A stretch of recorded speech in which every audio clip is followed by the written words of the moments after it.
പ്രിയ കൂട്ടുകാരെ, Calicut university FAUGP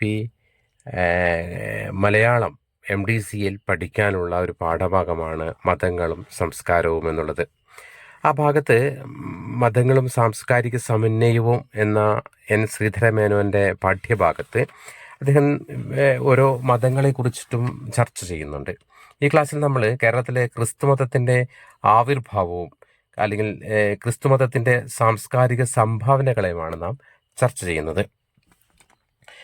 നമുക്ക് ക്രിസ്തുവിൻ്റെ കാലത്ത് തന്നെ അപ്പോസ്തലസ്ഥനായ സെൻറ് തോമസ് കേരളത്തിൽ അല്ലെങ്കിൽ തോമാസ് ലീഗ കേരളത്തിൽ വന്നുവെന്നാണ് ഒരു ഒരു കഥ പറയുന്നത്. AD ഏകദേശം 52 തോമാസ് ലീഗ കേരളത്തിൽ എത്തിയെന്നും 7 ചർച്ചുകൾ നിർമ്മിച്ചുവെന്നും വിശ്വസിക്കപ്പെടുന്നുണ്ട്. യഹൂദരിൽ നിന്ന് കീഴ്ജാതി വിഭാഗങ്ങളിൽ നിന്നുമാണ് ആദ്യകാലത്ത് കൂടുതൽ ക്രിസ്തുമത സ്വീകരണം നടന്നിട്ടുള്ളത്. കേരളത്തിൽ വേരൂന്നിയ ആദ്യത്തെ വൈദേശിക മതം ക്രിസ്തുമതമാണ്.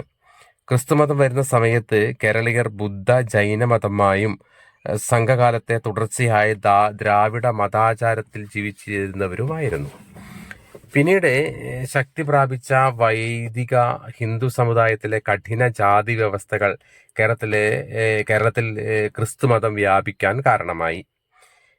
1498 പോർച്ചുഗീസുകാർ കേരളത്തിൽ എത്തിയതോടെ കത്തോലിക്ക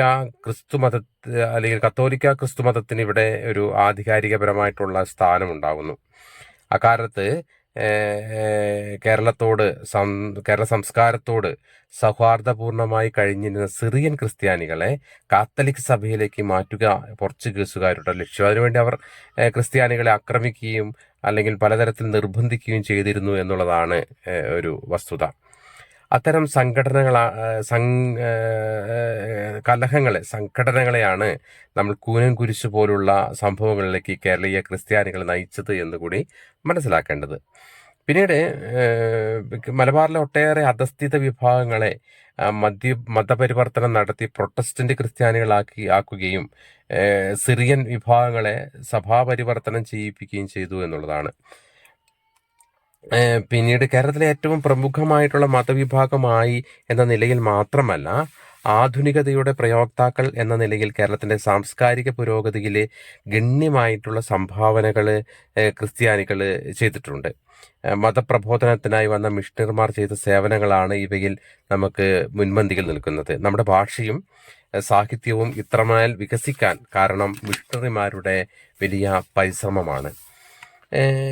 കാരണം മലയാളത്തിൽ ആദ്യത്തെ നിഘണ്ടു അല്ലെങ്കിൽ വ്യാകരണം, നോവൽ, പത്രം എന്നിവയെല്ലാം ക്രിസ്ത്യൻ മിഷണറിമാരുടെ സംഭാവനയാണ് എന്നുള്ളതാണ്. ഡോക്ടർ ഹെർമൻ ഗുണ്ടക്ടറിൻ്റെ പേരാണ് ഇക്കാര്യത്തിൽ എടുത്തു പറയേണ്ടത്.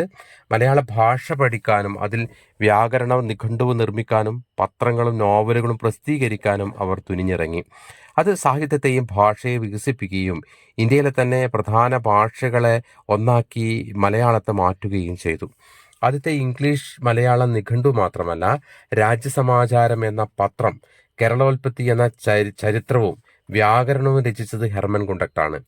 മലയാള ഭാഷയ്ക്ക് വിലപ്പെട്ട സംഭാവനകൾ നൽകിയ മിഷണറിമാരായ അർണസ്റ്റ് പാതിരി, ബെഞ്ചമിൻ ബെയ്ലി, റിച്ചാർഡ് കോളിൻസ് തുടങ്ങിയ പേരുകൾ നമുക്ക് അനുസ്മരിക്കാതിരിക്കാൻ വയ്യ. കേരളത്തെ ആധുനികവൽക്കരിക്കുന്നതിനും ക്രിസ്ത്യാനികൾ വലിയ പങ്കുവഹിച്ചിട്ടുണ്ട്. കേരളത്തിലെ ആദ്യത്തെ അച്ചടിശാല സ്ഥാപിച്ചത് പോർച്ചുഗീസ് മിഷണറിമാരാണ്. മലയാള ഭാഷ ആദ്യമായി അച്ചടിച്ചതും അവർ തന്നെ. ഹോർത്തൂസ് മലബാറിക്കസ് എന്ന ഗ്രന്ഥത്തിലാണ് അത് പതിഞ്ഞത്.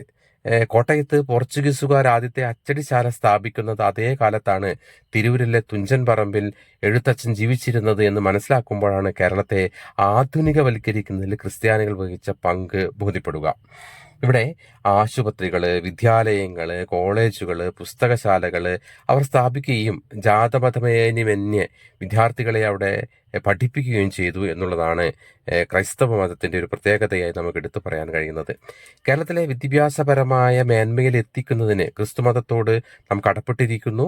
അതോടൊപ്പം തന്നെ ബ്രിട്ടീഷുകാരുടെ ആധികാരികപരമായിട്ടുള്ള പിന്തുണയും മിഷണറി ലക്ഷ്യങ്ങളും ഇത്തരം പ്രവർത്തനങ്ങൾക്ക് പിന്നിലുണ്ടെങ്കിൽ കൂടി ഫ്യൂഡൽ വ്യവസ്ഥയിൽ നിന്ന് ആധുനിക ജീവിതത്തിലേക്ക് മാറാൻ മലയാളികളെ സജ്ജമാക്കിയത് ഈ പരിഷ്കാരം കൂടിയാണ് എന്ന് നാം ഓർത്തിരിക്കേണ്ടതുണ്ട്.